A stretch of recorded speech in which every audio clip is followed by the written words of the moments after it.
Morning, Nolan. Good morning, Emma. Morning. Here we go. Ah, I'm all blurry. There we go.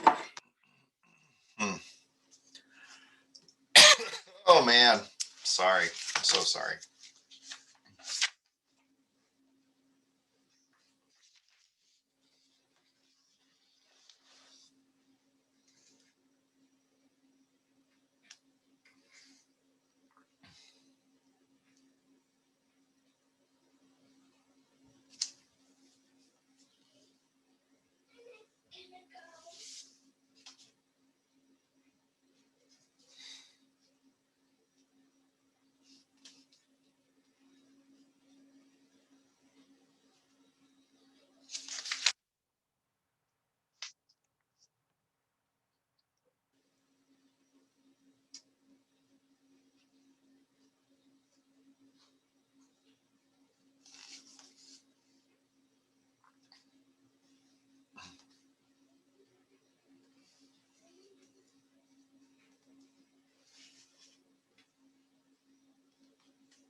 Hmm.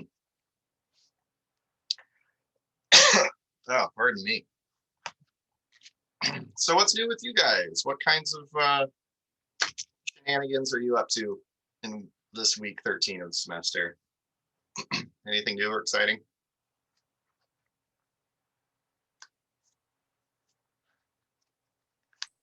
I get my COVID shot in like 4 days. Yay! Are you excited for it? Both excited and also a little nervous. But Yeah. I think that's everybody. Yeah, pretty much.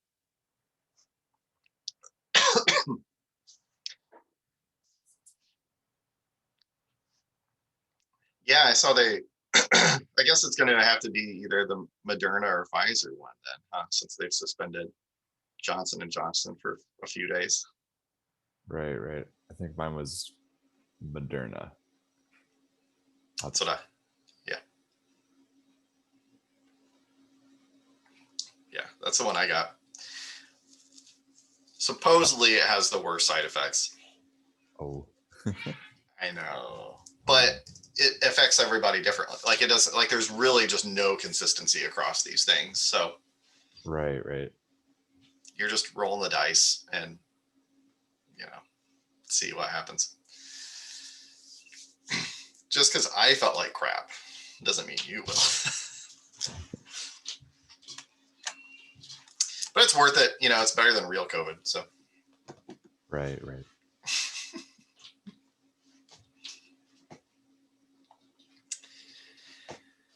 Yeah. Yeah, we've got 3 more weeks of the normal semester, which is really exciting. This weekend, I'm going to post, what I think the final, writing project will be for you guys. Like in lieu of like a final exam, it's just going to be a final essay, and it's not going to be like a super like you guys don't have the time to write, like a 5-page plus paper. It's going to be, I think, fairly standard, but it's going to be just on one singular document, which is Machiavelli. So I'm going to post more information about that this weekend.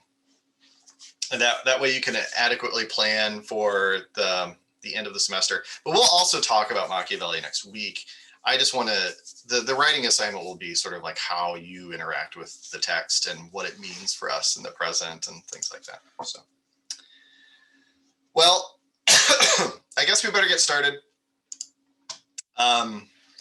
We won't be here the entire time. It's my wife's birthday today, so I have to finish work and then go and then just lavish gifts and praise upon my spouse for the rest of the day, because that's what my contract says I need to do.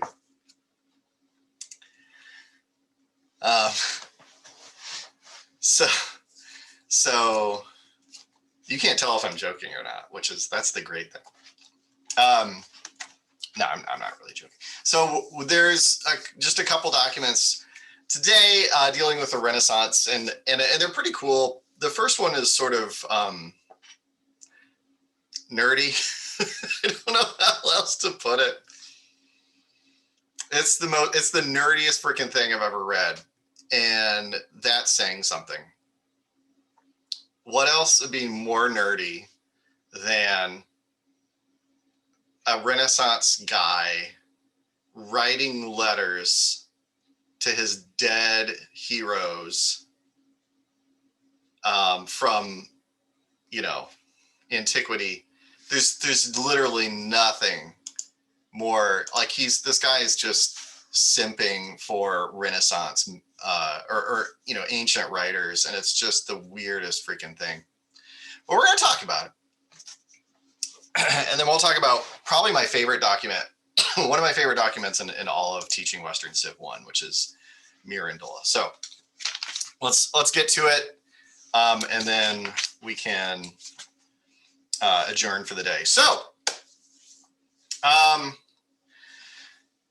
Petrarch.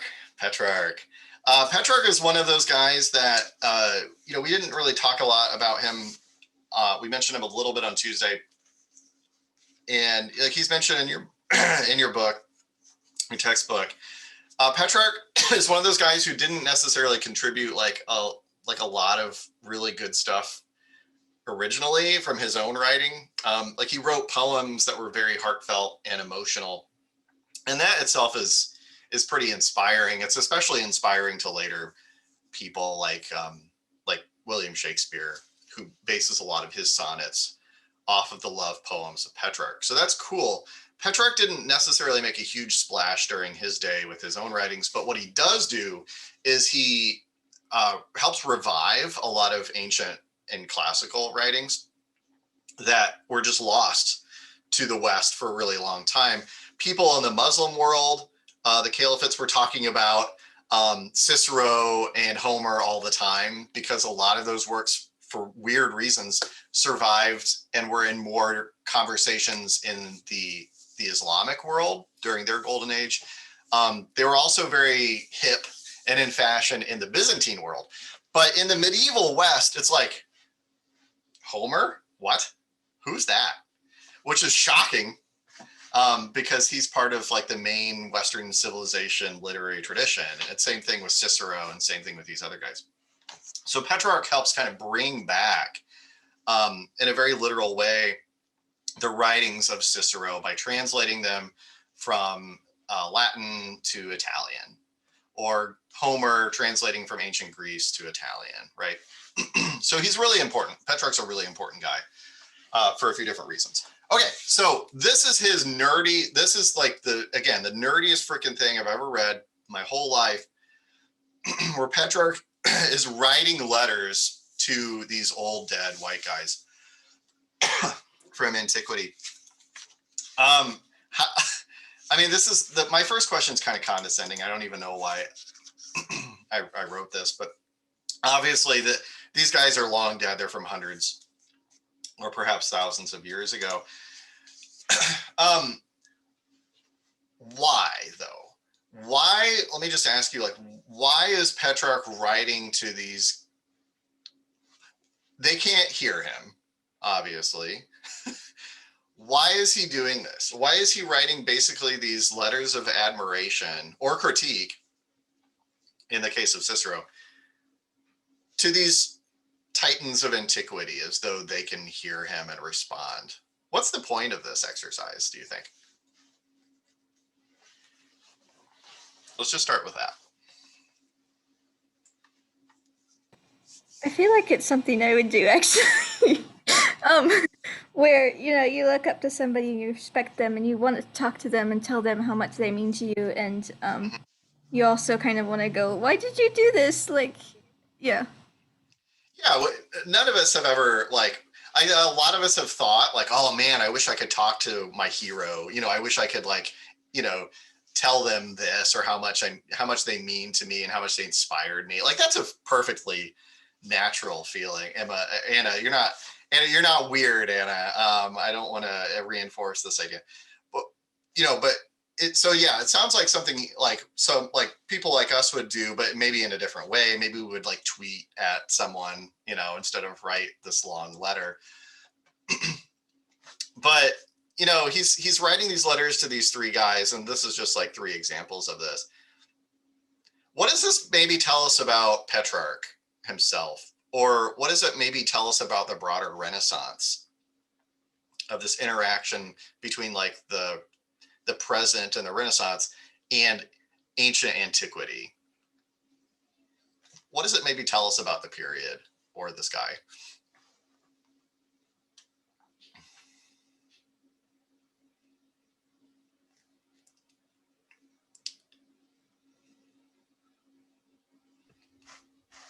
Who wants to take a stab at it? And then we'll talk about sort of like the particulars here. But yeah.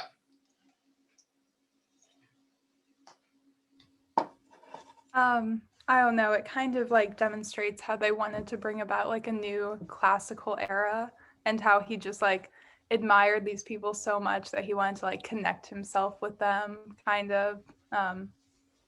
Yeah. I like that framing of it, a new classical era, because the Renaissance literally means rebirth, right? And it's a rebirth of a lot of things. And not only does Petrarch want to kind of, have a nerdy like fanboy conversation with his heroes, but he wants to kind of bring them back into the present. I think it's a really good way of phrasing it. So what does he have to say to these three, insofar as you can tell? Because this is a hard document to read. Some portions of it I had to like kind of read and reread just to try and figure out what he's trying to say. So if it's difficult, I get it. The virtue here is in the struggle, not in actually accomplishing a full comprehensive understanding of what Petrarch is saying. It's the struggle is worth it in and of itself. But what kinds of things does he have to say to these guys? Let's start with Cicero. He's especially kind of harsh and critical of Cicero. This is maybe like a never meet your heroes moment, where you're waiting in line for an autograph for 3 hours, to get your autograph signed by, I don't know, who would be a Louis C.K. And then you find out he's a complete prick and a sexual pervert and stuff, and you're just like, oh damn, this guy sucks, which is true. But like, never meet your heroes. He feel like Petrarch meets his hero Cicero and then has this kind of realization or this reaction to him. What does he have to say to Cicero? It kind of seems like he's very disappointed in Cicero and like feels like there's so much untapped potential, and that Cicero kind of wasted his potential, like vying for political gain rather than applying for philosophical gain. Good. Yeah, he kind of his priorities were in the wrong place. Yeah. I also feel like he kind of calls him out for being a hypocrite. Like, you kind of talked the talk but didn't walk the walk. You stumbled along the path you were trying to light for others. And yeah. You say all these fancy things about virtue, and you yourself were kind of this prick, good job, Cicero. I hate you now. Never again will I read your stuff. I don't think he quite goes that far. But yeah, Petrarch rakes Cicero over the rhetorical coals here for being a hypocrite, for having his priorities out of whack. You talk about these virtues of loyalty and honor and patriotism, and then you throw your lot in with Caesar Augustus, a tyrant. Why, this is not who I thought you were, sis. I don't think anyone called him sis, but I will. Yeah, so he kind of has this nasty reaction. I met my hero finally, and he ended up being a jerk. I waited 4 hours to talk to Kanye West, and surprise, surprise, complete a-hole. Like that kind of realization. It's like, man, this guy, I held him up as this pillar of virtue, and after reading what he actually stood for, or what he actually did in relation to what he stood for, it was very disappointing. We've all had that moment. What else? Like he writes to this guy named Quintilian, who, we never talked about in this class. He wrote the book on public speaking, basically, on how to be a master rhetorician or a rhetorical speaker. What kinds of things does he have to say to this guy? Was there anything that you saw that you picked out that seemed interesting about Quintilian? I thought it was kind of interesting how he said that Quintilian was someone who could raise up a great man, but he himself wasn't so great. Interesting. Good. Yeah. Which is another kind of interesting, like half compliment, half critique, like a backhanded compliment of this guy. It's interesting. Anything else anyone wants to say about Quintilian?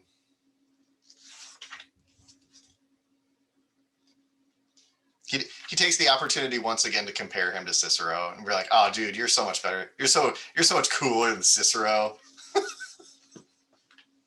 It's really throwing a lot of shade over there.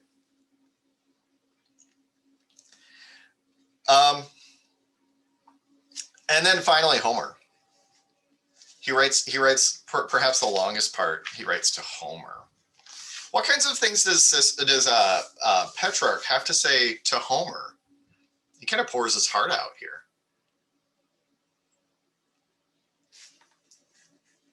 What does he write to his old buddy Homer? He really likes Homer.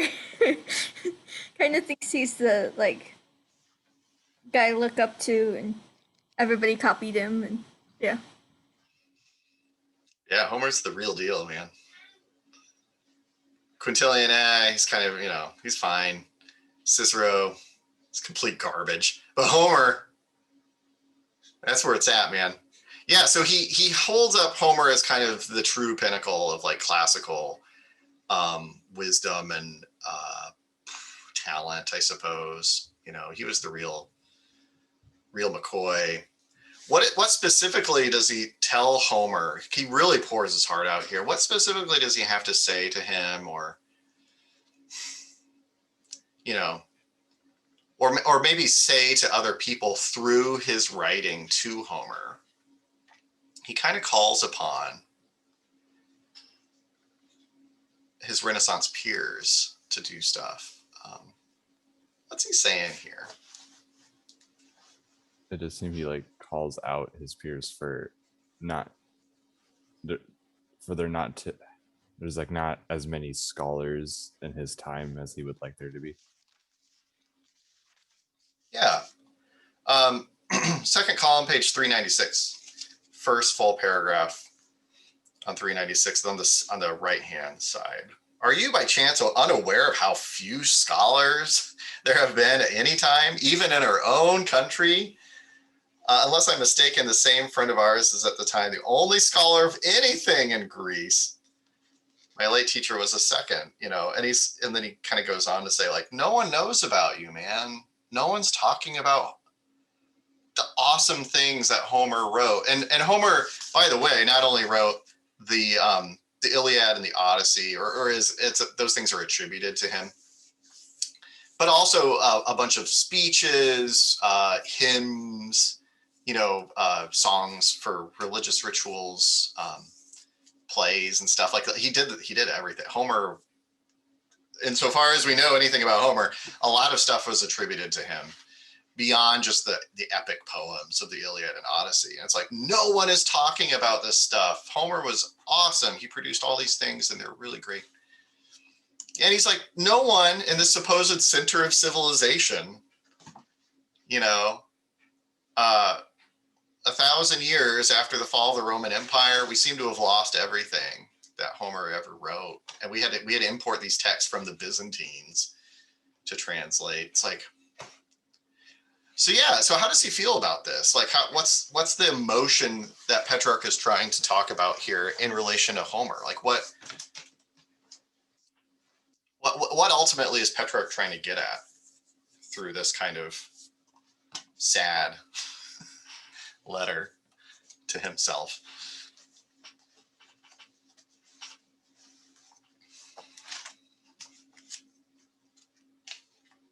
What's the solution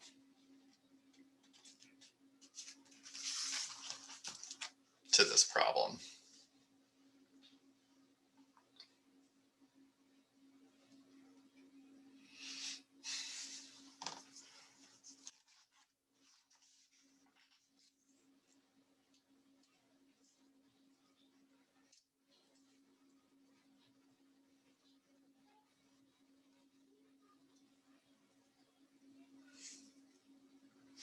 So the bottom of that column, page 396, may Arno and her hills be as fortunate, where noble intellects abound like the gushing water of the hills. These are few indeed, I confess, but if you surveyed the land far and near, they would appear relatively many. Outside of the few singers of your praise, what do you hope to find in our population except fullers, weavers, and smiths, not to mention imposters, publicans, thieves of various kinds, because the Renaissance was a particularly amoral period. Thousands of frauds and cheats, hostile factions, yada, yada, yada, yada. Let the lips of the ignorant continue to disclose their ignorance and utter their vain gossip. Let them remain in ignorance of you and your works. Praise from such lips would be blasphemy indeed.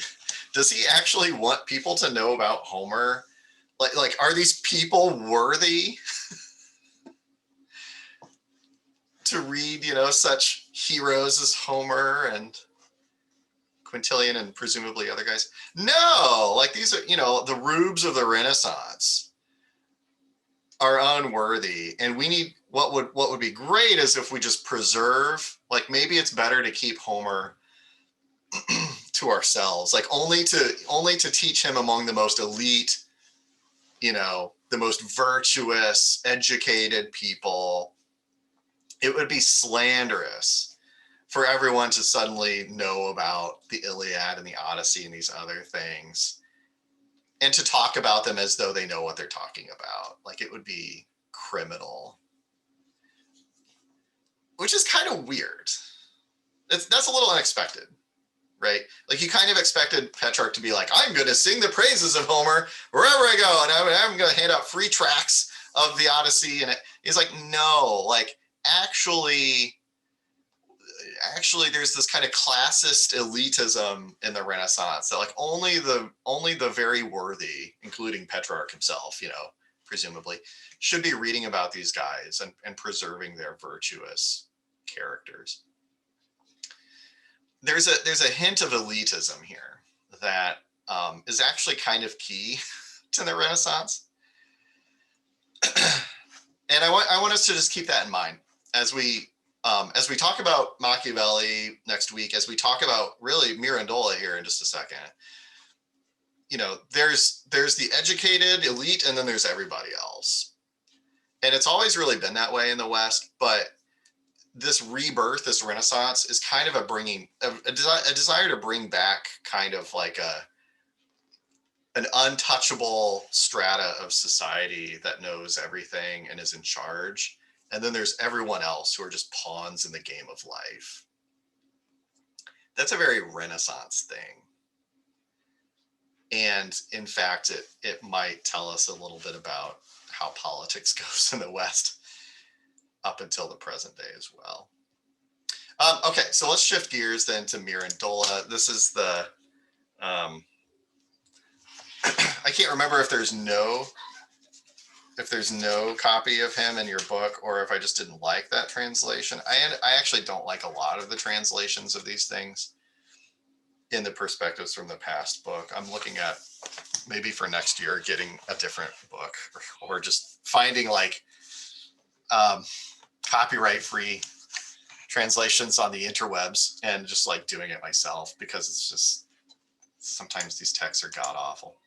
But anyway, Mirandola is, we talked about him. He's kind of the great granddaddy, despite being a really young kid, the great granddaddy of Christian humanism during the Renaissance. And he writes this, he sets out to write this book called The Oration on the Dignity of Man. It's going to be this grand unifying like theory book of like everything. And kind of like Petrarch, he is presenting it to his peers and to like the ghosts of the past who would find his words worthy of consideration. This is a snippet of the introduction of that book. He dies before he can really finish it.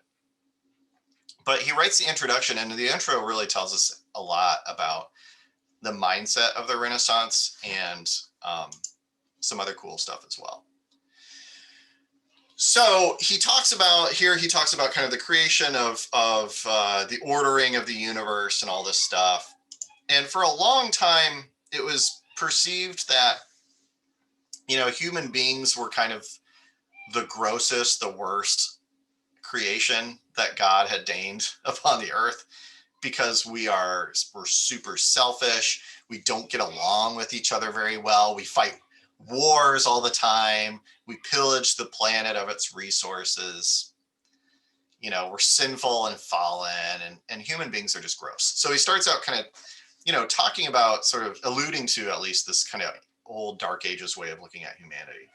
And then he drops in this bomb. He says, actually, humankind is the most fortunate of living things and consequently deserving of all admiration.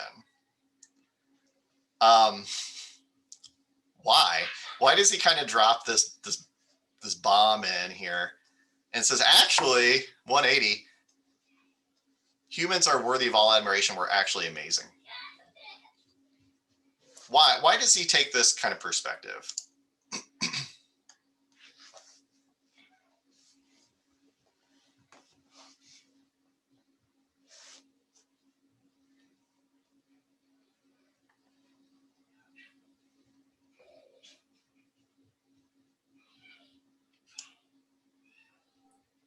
I think he kind of sees man as like a mixture of all the good things that, because later in the document he talks about the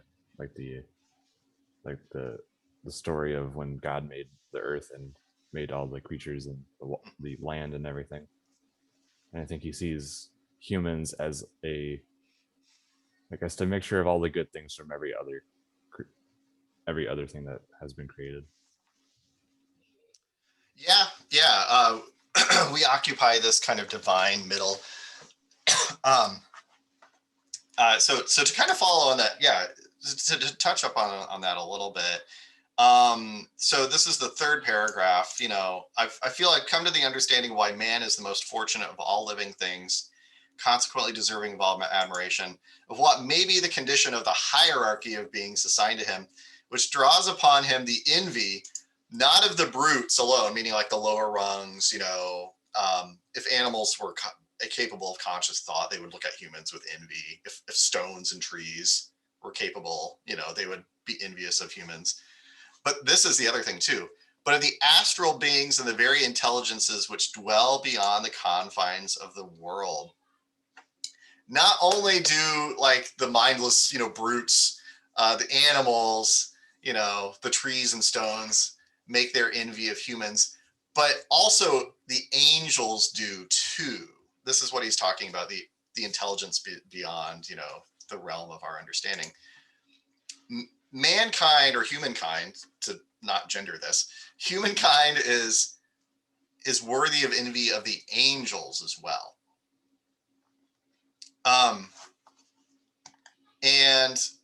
And to kind of follow up on, you know, for it is this ground that man is with complete justice considered and called a great miracle and a being worthy of all admiration. And then he starts to explain himself. So Dane's put forward, you know, humankind is kind of in this wonderful, like the perfect mean on the hierarchy of the chain of being, right? We're capable of intelligent thought, but we also have something that the angels do not have. The angels get to kick it with God all the time, which is supposed to be like the most, that's like the end goal for humans, right? Is to go up to heaven and chill with God.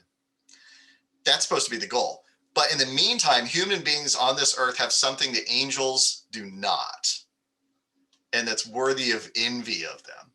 What is that thing that human beings have on this earth that even the angels don't have? Is it free will? Yes. Yeah. It's free will. It's the ability to make our own choices, the ability to make mistakes and learn from them and feel like a more complete being as a result, the ability to mature and grow and to make, and to choose to explore all of God's creation that he made in those 6 days in the book of Genesis, at least according to, this is the main mindset of the day. Starting on the top of the second page of this PDF, at last the supreme maker decreed that this creature, meaning humans, to whom he could give nothing wholly his own, should have a share in the particular endowment of every other creature, which is what Dane alluded to. Taking man, therefore, this creature of indeterminate image, he set him in the middle of the world and thus spoke to him, "We have given you, O Adam, no visage proper to yourself, nor endowment properly your own, in order that whatever place, whatever form, whatever gifts you may, with premeditation, select the same that you have and possess through your own judgment and decision." And that's the key here. The nature of all other creatures is defined and restricted within the laws which we laid down. You, by contrast, impeded no such restrictions. Your own free will, you have a free will. Congratulations. There you go, humanity. I've given you the most precious gift of all, the ability to do whatever you want, right? And even the angels can't do that, because even though they're kicking it with God up in heaven, presumably free of any stress and responsibility and, starvation and blah, blah, blah, they don't have a choice to make their own decisions. They don't have a choice to be there or not be there. Mankind is awesome because we have free will, and we're the only species in the universe that enjoys that gift. Yay! How awesome is, like, if you ever need to read, a really nerdy, eloquently phrased pick me up, where you're just like, man, what's the point of life? Life sucks. I hate it. I feel, I got my vaccine shot and I feel like crap, and if only I could just not feel pain. Mirandola is like, no. Being able to feel is like the best thing. Being able to make the choice, of that crucial choice of getting the vaccine, for instance, versus getting COVID and feeling a lot worse in the long run, or whatever. Like that is your choice. Or if you choose to go in a different direction, whatever, who cares? Because you made that choice. And this is worthy of celebration. The fact that we can do that, which is just so awesome. This is the most humanist thing possible, right? Like, we're celebrating humanity. Why are we doing that? Because we're sinful, we're selfish, we're stupid, we're capable of, butchering each other by the millions in these horrible wars. Yes. But you know what? We also made those choices to do that. We also can make the choice to be better. We also can make the choice to, come together and celebrate this awesome revival in ancient learning, and to, plumb the depths of the human soul and all this stuff. Like, we get to do these things because God made it so. And suck on it, trees and rocks and angels, because you don't get to do that. So he alludes to a lot of, in kind of, sorry, I got really excited. In drawing this conclusion, he cites a lot of different sources, both from the Bible and from other spheres of learning. What kinds of figures does he draw on in this document? Like, what kinds of names does he drop to help kind of, provide evidence to back up his claims in this argument? Who does he cite in this document?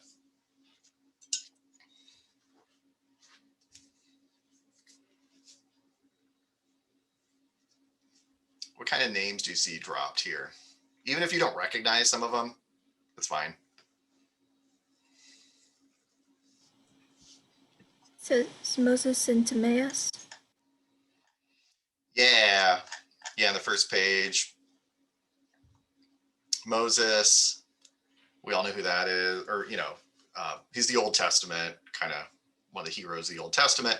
And then Timaeus is this other ancient speaker. Who else does he cite? What kind of other names or groups of people?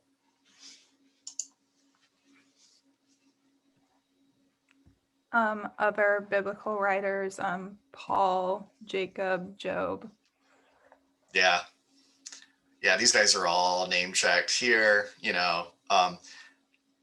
draws from biblical wisdom, right? But who else does he cite in addition to these biblical figures? Moses, Job, Paul. A bunch of philosophers. Mm-hmm. Yeah, a bunch of ancient philosophers. This guy is really well read. Mirandola is reading everything. He talks about this guy named Hermes. He draws on a coin of phrase by the Persians. Lucilius is a Roman writer. And then there's a few others as well that I can't find at the moment. What does this tell us about the nature of Renaissance learning that he draws upon from all these different various sources? What might this tell us about, like, the Renaissance?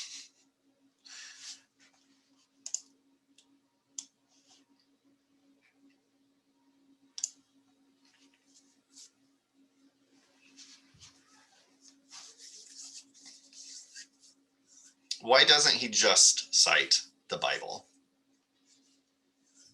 or biblical figures?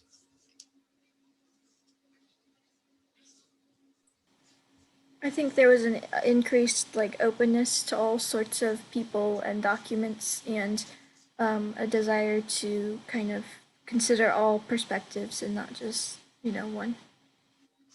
Yeah, would you guys agree with that? The old way of kind of looking at things was, well, the Bible is the only book you need to read, because there it's the collected book of, inspired words from God, and, God being the creator of the universe, his words are inerrant. And so therefore all you need to read is the Bible. That's your guidebook to life. That was the attitude for a really long time. And then Mirandola is like, I'm going to read the Bible. And I'm going to read Lucilius, and I'm going to read, what the Persians wrote, and I'm going to read, and he places all these voices in conversation with each other, kind of like what Petrarch does, right? Where he's like, maybe these ancient pagan guys have things to teach us, just like St. Paul can teach us stuff, or just like Job can teach us lessons as well. So it's this is key here. Christian humanism is this literal fusion between all the different wisdom that you can find out there in celebration of humankind. Like, we acknowledge that there's a God. We acknowledge Christianity is the one true religion, blah, blah, blah. These guys were good Catholics. But the Bible is not the only book you should read. It does not contain all of human wisdom by itself. Right? A good Renaissance educated person should be well-rounded. They should be reading their Lucilius. They should be reading, widely. Like Anna said, like reading broadly. And also, we're not just throwing out the Bible because it's religious text, like that's valuable too. But there's value in everything that's been written so far. We in the Renaissance are going to bring all these elements together into what Emma said earlier, a new Renaissance, like kind of bringing back a new classical era, right? A new classical era that combines the Christian present with the wisdom of the pagan past. We can fuse those things together, and it's perfectly in line with Christian learning. Like, it's acceptable to read Cicero. It's acceptable to read Homer, because we can learn a lot from these guys, and that's okay. So that's basically what he's saying here. And then on the final kind of page at the very end, he kind of talks about the value of studying philosophy. These are the reasons, most reverend fathers, which not only led but compelled me to the study of philosophy. I should not have undertaken to expound them except to reply to those who are wont to condemn the study of philosophy, especially among men of high rank, but among those of modest station. For the whole study of philosophy, such as the unhappy plight of our time, right? This is the same mood that Petrarch adopts, like, no one cares about this stuff. Is occasion for contempt and contumely rather than honor and glory. The deadly and monstrous persuasion has invaded practically all minds that philosophy ought not to be studied at all, or by very few people. So Petrarch kind of has a reaction to this idea that philosophy is stupid and pointless, right? What does he have to say to that? Like, what's his kind of response? And I've asked you this question before, many weeks ago. Like, what's the point of philosophy? Why should we even be bothered with it? Why not spend my time learning how to fix a car? You know, or something concrete and measurable. Why bother? Why bother studying philosophy? What does Mirandola have to say to this? I think Mirandola kind of expounds the humanist values of philosophy, where like philosophy is very much like philosophy and humanity very much go together, where you can learn about how to be a better person by learning philosophy. Yeah. Yeah, it's a cultivation of the mind, as he says later on. You know, even though you might be more economically productive or something, learning a trade or whatever, it's the cultivation of the mind. Learning for the sake of learning is in and of itself a virtue. This is the whole underpinning behind the liberal arts. This is why you guys are forced to take a history class when you're majoring in whatever you're majoring in, you know, nursing or it's not history, right? Most of you guys are not history majors. So why are you in a history class? Well, not only is it so that, you know, the college can pay me to make stupid jokes and stuff with you guys all day, but it's exposing yourselves to the breadth of human learning gives you a lot of immaterial rewards that helps you out in life. It helps you think from different angles. It broadens your horizons. It maybe helps lead you down a path of possibility you never thought of before. You know, you read about all these people who become CEOs of like major companies, and they all started out as like history majors or classics majors.